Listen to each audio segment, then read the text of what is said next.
হঠাৎ সূর্য নিভে গেল, এখন পৃথিবীর মানুষের কি হবে?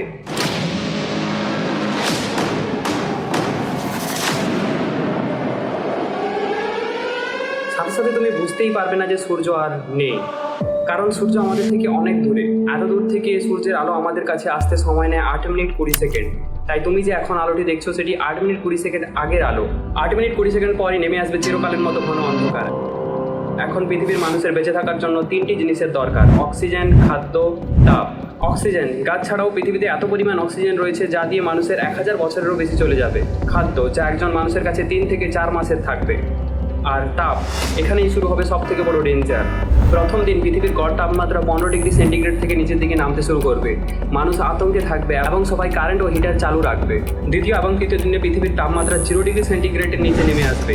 গাছপালা, পশু পাখি, চাষাবাদ সব শেষ, খাবারের ভবিষ্যৎ সংকটে। 1 সপ্তাহ পরে নদী পুকুর বরফে জমে যাবে। মানুষ এখন আন্ডারগ্রাউন্ডে থাকার প্রস্তুতি শুরু করবে। 1 বছর পরে সমুদ্রের উপরিভাগ জমে যেতে শুরু করবে। পৃথিবী হয়ে যাবে বরফের একটি মৃত গ্রহ। কিছু মানুষ এখন আন্ডারগ্রাউন্ডে ভূগর্ভের তাপ এবং কৃত্রিম আলোর মাধ্যমে বেঁচে থাকার চেষ্টা করবে, কিন্তু পৃথিবীর ওপরে বেশিরভাগ প্রাণী এখন ধ্বংস। এইবারে কমেন্ট করো, সূর্য ছাড়া পৃথিবী এইভাবে কতদিন বেঁচে থাকতে পারবে?